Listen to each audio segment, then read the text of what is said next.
जय भीम, जय Shivraya. Sanjay Jagtap, ambulance driver YouTube channel आपले सहर्ष स्वागत करत आहे.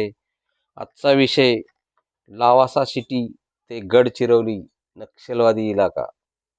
विषय असा, एक लावासा सिटीमध्ये आलेला एक काम करणारा कामगार, पोकलेन काम करणारा, ते डोक्याला बकेट लागून त्याचा मृत्यू झाला.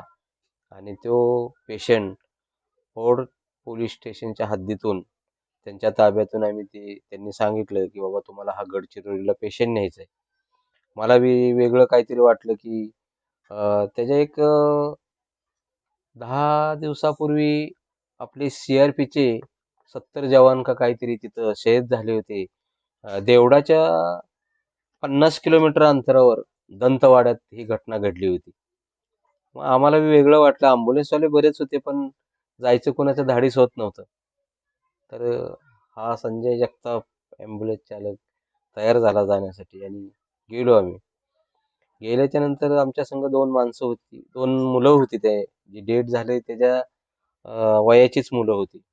त्यांनी सांगितलं आमच्यापासून एक 10 किलोमीटर अंतरावर आहे, चला आम्ही तुम्हाला नेतो.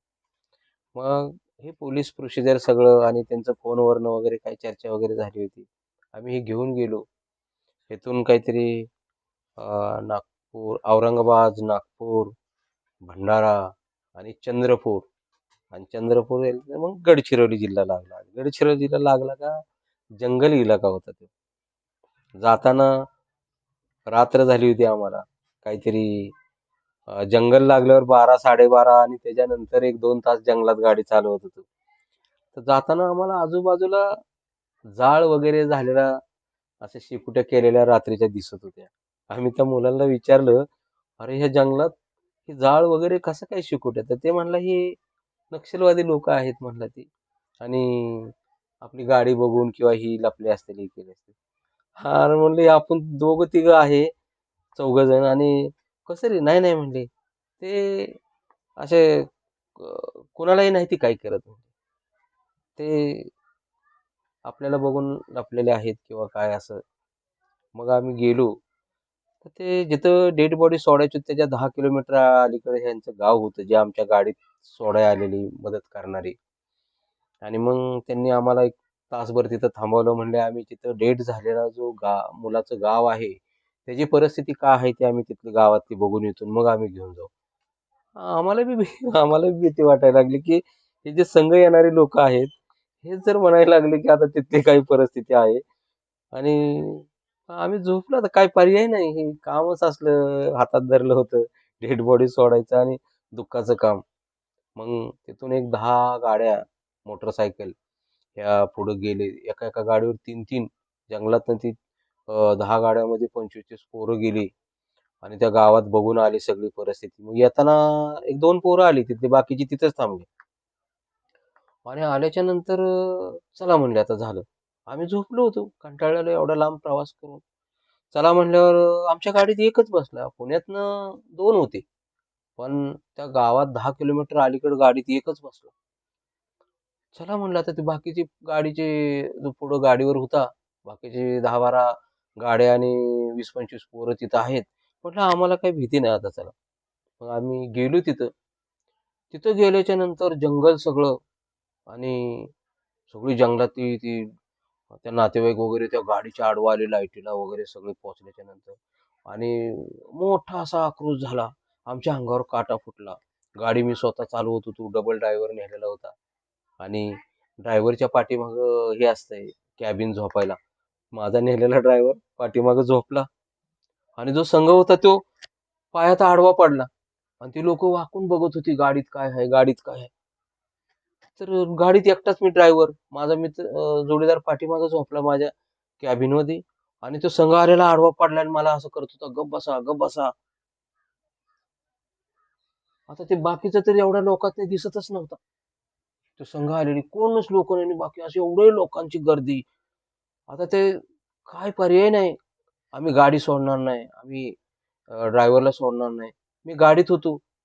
त्यांना एकतर मी एवढा लांबचा प्रवास करून थकून गेलेलो होतो, आणि त्यांना खाली उतरलं तर मला असं शर्टाला बिर्टाला धरलं. चला म्हणले इकडे जाऊ द्यायची नाही, गाडी जाऊ द्यायची नाही. आणि ह्यांना सोडायला आमच्या माणसाला तुम्ही मारून आणले, हे केले. आणि असं सगळं झाल्याच्या नंतर काय कळेना ती माणसं कुठं आम्हाला जी घेऊन गेलेली लोकं आणि ती 20 25-30 पोरं कुठंच कोणच दिसेना. आणि मग त्यांनी झाडाला अशी लाईट लावलेली आणि मग ते आक्रोश बघून वगैरे. आता अनेक वेळा पेशंट सोडल्यावर ही स्थिती आम्ही नेहमी बघितली होती. आमच्या मनाचं स्थिर होतं. पण त्यांच्यातनं सगळ्यात नजर टाकली आणि मी म्हणलं, "हे सर्वांचं कोण आहे? मेन कोण आहे? सरपंच, मुखिया कोण आहे इसका?" तेव्हा त्याच्यातला एक माणूस आला आणि म्हणला, "मी मुखिया आहे," म्हणला यांचा. ती सगळी माडा भाषेत बोलत होती. आणि मग मुखिया आहे म्हणल्यावर म्हणलं, ते हिंदीमध्ये माझी तुटकी-फुटकी हिंदीत त्यांना बोललो. म्हणलं, "ये हम लोग यहाँ तक लेके आए हो, इस जंगल में. हम किधर भी छोड़ देते थे. हमारे पास एक लेटर है पुलिस का और वो लेटर दिया है हमको कि ये लोग नहीं दिया है तो चौकी में छोड़ो." हम मग आम्ही ती इमानदारी दाखवली आणि इथं घेऊन आलोय. आमच्याकडे लेटर आहे की चौकीत द्या, ह्या लोकांनी नाही घेतलं तर, असं पोलिसांचं लेटर होतं. आणि मग त्या मुखियाला सांगितल्यावर झाडाला अडकवलेली एक खाट काढली आणि खाली ठेवली आणि मला पाणी-बिणी दिलं. रात्रीच्या 2:30-3 वाजलेल्या. मग ती मुख्य माझ्या जवळ उभा राहिला आणि ती सगळी ती रडणारी ती मुलाची आई वगैरे हे बाकीची सगळी लोक पलीकडे गेली आणि ते मुख्य माझ्यापाशी बसला. मी त्याला समजावून सांगितलं, आम्ही एवढ्या जंगलात आलोय ही डेड बॉडी घेऊन.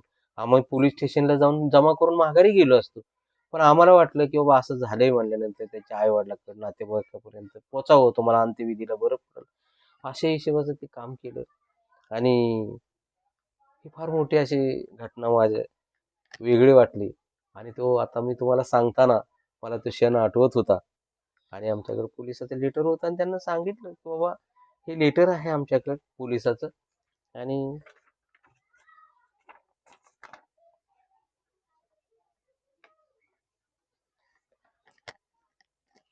Sanjay Jagtap, ambulance driver, YouTube channel आपले सरचं स्वागत करत आहे. जय भीम, जय शिवराया. लाईक करा, शेअर करा. माझ्या जीवनातले असेच एक एक जोपर्यंत मी नीट होत नाही, फिरत नाही, तुमच्या ह्या यूट्यूबच्या दर्शकामुळं आणि ह्या चॅनलामुळं मला नवीन आयुष्य आल्यासारखं वाटायला लागलंय. आणि मी ही प्रत्येक माझ्या काम केलेल्याची घटना सांगत राहणार आहे. तुम्ही ऐका, न ऐका, पण मी सांगणार आहे रोज. चला यूट्यूब चॅनल आणि जय भीम, जय शिवराय. लाईक करा, शेअर करा, सबस्क्राईब करा.